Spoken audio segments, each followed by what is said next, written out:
just over 3 kilometres into this run. I'm averaging about 5-minute kilometre pace, and my heart rate has barely moved up to 130, and I'm actually tracking it with the heart rate armband, so it's accurately being done. But for context, I used to be running 2 months ago at 5-minute 40 or 5:30 kilometre pace for the same heart rate.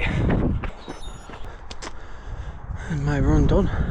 That run then, 5-minute 2-second kilometre pace, my average heart rate was 125 beats per minute. That's actually impressed me, because I would have to run about a month and a half, 2 months ago, 5.5 minute to 5-minute 40 kilometre pace to get an average heart rate of that.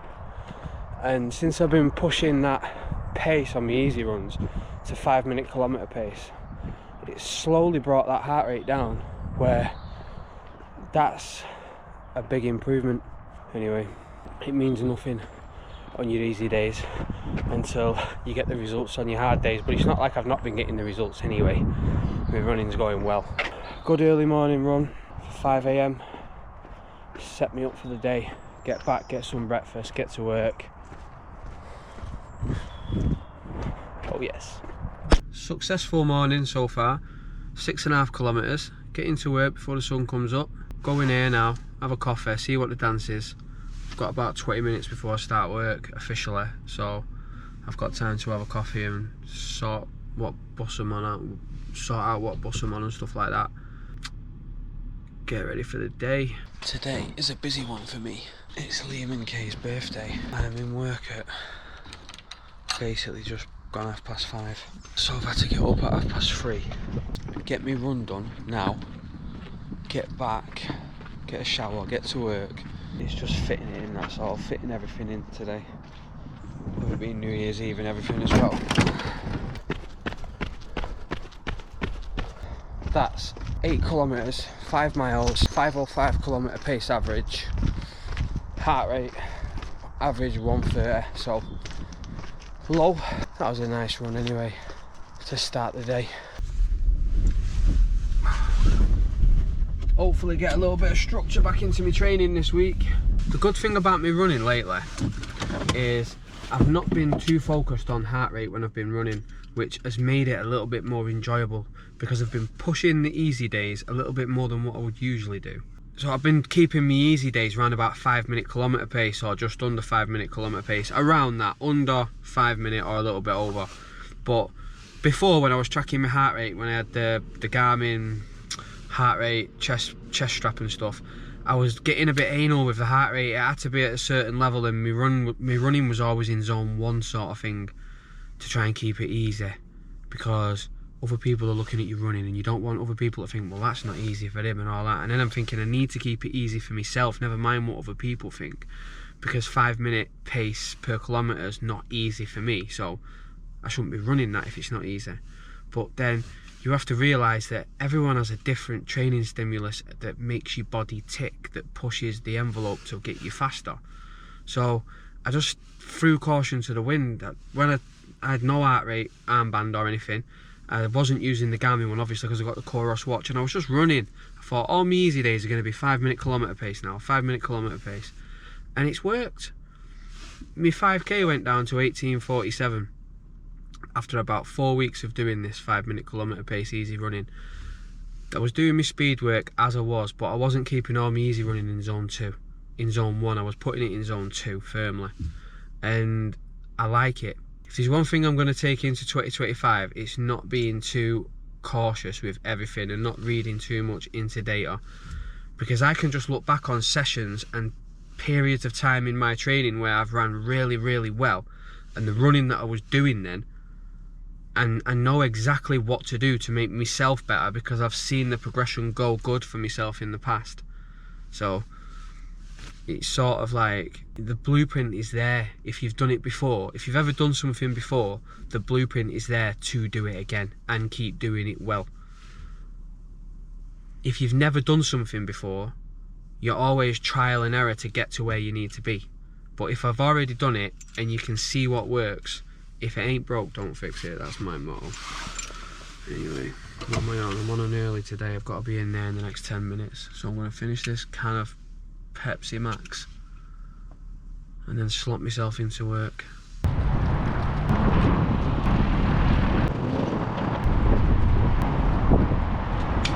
That is me done for 2 days. Thank God for that. Now I've got to get the shuttle back to the depot, which is a taxi service that Stagecoach use. Close this bus and go home. It's quiet as anything out there on the roads, so it's really not busy one bit. It's weird, when I say busy, I come from a line of work where when you're busy, you are busy. You absolutely rushed off your feet, grafting hard. Whereas in this game, when you're busy, it's not the same. The big change will come this Sunday. I'm getting 40 to 50 brand new buses delivered at the depot, and they're all mirrorless buses.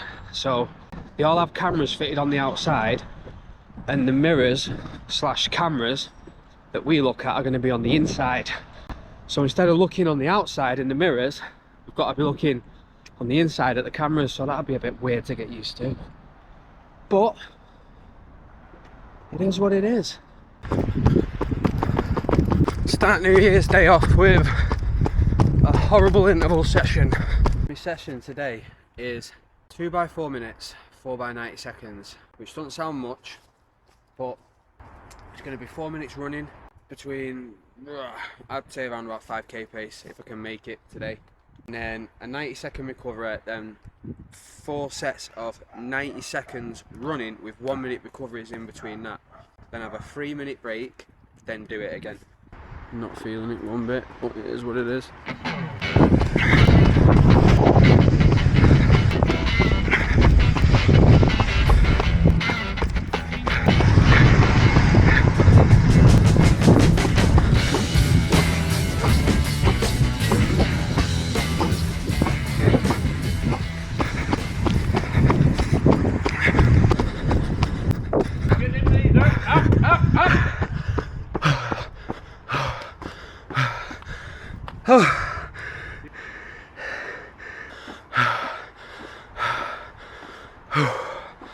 Workout done. Good one to blast the cobwebs off last night. Man. The only thing I could be critical about that with is the first 4 minutes went okay, and then a couple of the 90-second reps did, but a couple of them wasn't that great on the first part. Then my second 4-minute split was really good, and then every 90-second split after that I was satisfied with. I wasn't really happy with, but I was satisfied with. I went on a run this morning. I did 8 kilometers, so 5 miles. And while I'm running, I'm thinking about my goals in running this year and what to achieve. And I've got a time trial planned at the end of January, so what I'm aiming for around about 18.5 minutes in that. And then when I'm thinking about it, especially when I vocalise it, I get like imposter syndrome feeling, where I think I shouldn't be thinking I can run that quick. And I've had it all the time, especially when I'm stood on the start line of like a race, a 10k race or a half marathon or a marathon, and I look around and see the people I'm stood near and I think, I'm too far forward, I shouldn't be this far forward with these boys. And then you think back to your sessions and your training and everything you put yourself through and you think, fucking yes, I should. But I don't think it's a feeling that'll ever go away in running for me. I can walk into a gym and feel cool, lift weights, not even feel out of place one bit, but stood at the start line of a race, different story. But yeah, I want to aim for around 18.5 minutes at the end of the month, and if I get it, great. If I don't, I just want to beat the 18:48 what I did on December the 14th, and even if I don't beat that, as long as I can stay sub 19, I think that's impressive as well. But I've never been going into a new year, like January 2nd today, where I've been so light and so focused and so dialed into my training, and I'm really excited about me running this year, and hopefully at the end of the year I want to hit that sub 3 hour marathon in an autumn marathon. But we'll see, because you just never know the twists and turns that any running journey can have. So hopefully I stay injury free and get on with a good year.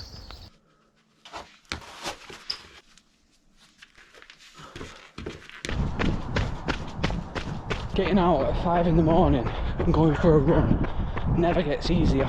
You have to remind yourself of every time you said you were going to do it, when you felt comfortable saying it. That's 10k done in 49 minutes. And the beauty of doing this running in the dark when it's like this is I'm choosing to do it, because I just setting them type of challenges for you, it set your day up in a certain way that no matter what happens through the day, it's hard to stop that momentum then, because you've already started it off with such a good win, if you get what I mean. If you want to look at it through the lens and through the eyeball that this is going to be hard and I'm going to hate it and it's going to be a chore, it's going to be that way. But when I go to bed at night and I'm setting myself these challenges of getting up in the morning early, running before 5 AM, doing 6 miles before 6 AM and stuff like this, it really helps. And it's done now. I've got one more early morning get up to do tomorrow for my session, and I can just take it easy and run in the daytime for a bit, because I'm on lates next week. I've got less than an hour to get ready for work and get out the door and de-ice the car. We've made it to work, and all these yellow all these yellow B network buses are now in the depot. So I wonder if I'll be driving one of those today. That was a good run this morning. Nice, just easy. I can't really describe it. Once I end me running, I very rarely really look at them and revisit them. Sometimes I even forget to upload them to Strava, and then think, oh, you could set them to automatic upload to Strava, but I like to at least look at it before everyone else does. You know what I mean? 10.01 kilometers, average pace 4:54, average effort pace 4:50. Yeah, probably about right. You have pace zones on Coros, so you have recovery, aerobic endurance, aerobic power, threshold, anaerobic endurance, and anaerobic power. And that put me in aerobic endurance zone 2. That's between 4:30 per kilometre and 5:30 per kilometre. And then the run itself, 80% of it was in zone 2, 15% of it was in zone 1. So yeah, decent really. Everything was just good. It was probably like a moderate effort, I'd say. And it's done. And that's the main thing now, it's done. I don't have to think about it when I finish work.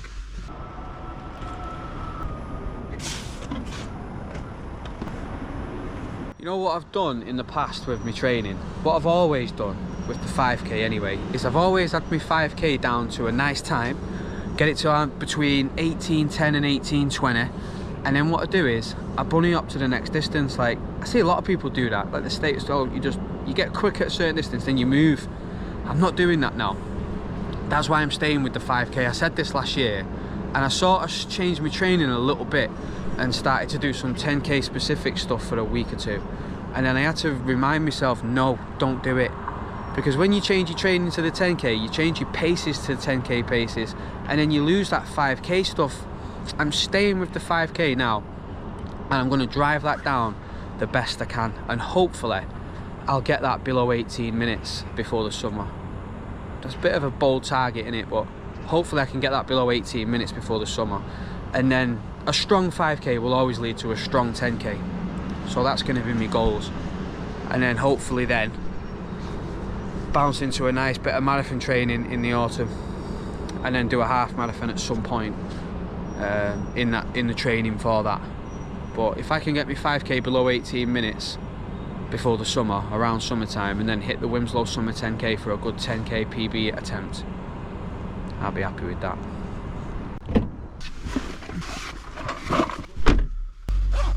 Saturday morning, I was out of the door getting my session done for 7:15, and the roads were just as quiet as they would have been at 5:15, and that is solely and only because it's a Saturday morning.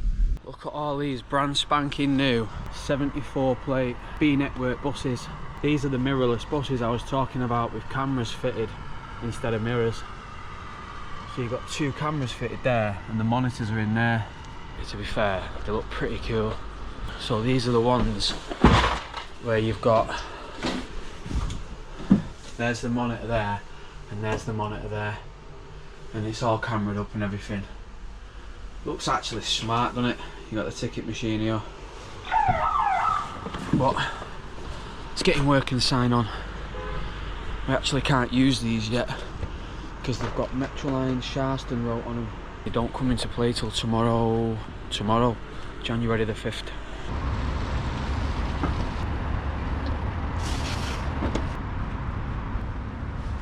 That's the first bit of my duty done. Now it's time to go and grab a bit of dinner because I've had nothing to eat since my session this morning, and my session was actually a pretty good session. 3 by 10 minutes at threshold, aiming to get progressively quicker throughout the 10-minute reps, which I'll go into now. My sessions always consist of 2 kilometre warm up, 2 kilometre cool down, and then in the midst of that you have my session. I never know how far I'm going to run in a session because 99% of them are always time based, not distance based. But it's 34 minutes long and I covered 8.43 kilometres. Average pace 4 minute 2 second per kilometre, so that's including the 2 minute recoveries I had. Average effort pace 3 minute 57 seconds per kilometre, which seems about right because I always knew I worked harder on that loop. It's basically, this session was an extended version of what I did around the lake when I ran the 10 minutes, 8 minutes, 6 minutes last week, except I did a better job this time. So if we go down to the splits, but before we get to the splits, the training effects. What I like about Coros is it gives you a training effect on the anaerobic side of things, whereas no matter how hard I worked on Garmin, no matter what shift I put in, it always said that my anaerobic side never improved. It just said nothing, basically like 0.1, 0.2 every hard workout. This, at least it recognises that I'm putting a shift in. So it's usually at 3.8 to 4.5. And if we go into the splits, see the first 10 minute rep averaged at 3:56 per kilometre and give me an average effort pace of 3 minute 49 second per kilometre. Running power 400 watts. Not really sure what the running power's supposed to simulate, but it basically, since I've had this Coros watch, every time I've been putting a shift in, I've always been around 400 watts running. And then 2 minute recovery, 5:29 per kilometre, just a nice slow jog. Then the next 10 minutes getting a little bit quicker, 3:54 average per kilometre. It gives me an effort pace of 3:51 and the same type of running power. Then the next, I had a 2 minute recovery, 5:19 per kilometre. It gave me a bit of a shift up there with my effort pace on that recovery. It says 4:56 per kilometre. Then the last 10 minutes was faster than the other two, averaged at 3:52 per kilometre, and the effort pace was 3:47 per kilometre. And the running power was a little bit more, 405 watts. So decent shift, you know. These sessions, they pay. They really do. They pay. They pay off in the end. I've always done 3 by 10 minute sessions, one a week or something like that. Sometimes it varies. I'll do a 15 minute, 10 minute, 5 minute or something like that. But when I first started running and all I wanted to do, I wanted to lose weight years and years ago, but then I wanted to get better at my times. I wanted to challenge my times, and the only way to do that is to find out how to get better. And there's so much information out there about how to get better at running and what to do and what sessions to do. It's hard to know what to listen to, but I found a nice little happy medium in my training where I'll do faster stuff one day a week, where I'm doing the 5k or 10k specific stuff, whatever I'm working on at that time, and then another day of the week I'm working, just running a little bit slower but still running hard on my threshold. It's a threshold pace, it's like a threshold effort, but it's just that type of running that improves your running ability. It improves your body's ability to run faster for longer and everything. It just works on the inside, improving the transportation system of oxygen to your muscles and all that stuff. So anyway, that is my last shift done as a Stagecoach driver. The last Stagecoach bus driven. New company tomorrow, Metroline. That'll be interesting. But I love getting these runs done in the morning. Just these little wins here and there. You know, no one wants to get up in the morning and go for the run. That, least of all me. I don't want to get up and do that. But everyone's asleep in the morning, so I'm not giving up no time now. At night when I go in, I've got time to spend with everyone. I've not got to get in and get out my gear and get my running gear on and get out and do an hour or whatever it is. I've got all that time back, so it's worth it. One more run to do tomorrow, which is my long run, and then that tops me week off. I'm not even half a kilometre into my long run. My feet are just soaking. He wasn't lying about the snow. Nothing specific today. Just keeping me running nice and easy. Shit the bed. I'll drive a bus in this in a bit. This is a nightmare. I'm about 4.5 kilometres into my long run, and there's just shit everywhere. So I've resorted to getting on the road because the paths are just, well, they're worse than the road. Car.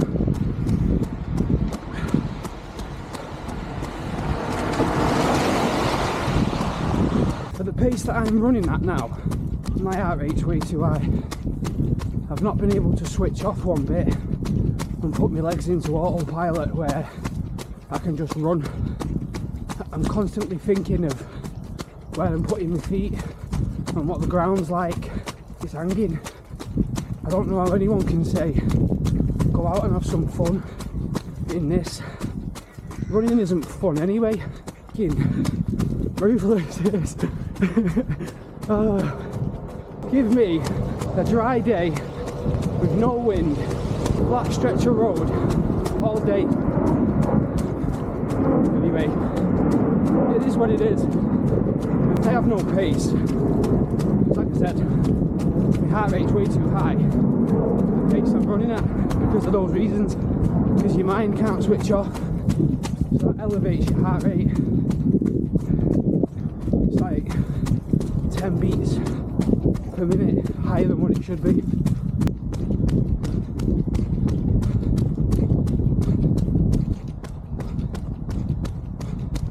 That's my long run nearly done. That was a bit of a nightmare that. I found a bit of speed near the end though. Just basically because I didn't care how high my heart rate went and I just wanted to get it done. Oh Jesus. My feet. I can't even feel them. Probably a bad idea bringing this camera today. Well, 16.16 kilometres, average pace 4:54 per kilometre, and it was averaging kind of like 5-minute pace at 10k. I think it just slowly got quicker, but I don't care. Get back now, get a shower and chill. That's another week done. My week topped out on 72 kilometres I think, or just over, which not really a big deal. It doesn't really bother me, my weekly mileage. I always like to get it to a certain point, but unless the quality's in there, it doesn't matter. I'd be more disappointed running 85, 90 kilometres a week and running easy all week and not doing anything specific. And I'd be more happy running 65, 70 kilometres of doing really nice quality work. So it is what it is with the mileage. You know, you can read too much into it, but good quality miles this week, kilometres, whatever you want to say. Appreciate everyone for watching, as always, and see you in next week's.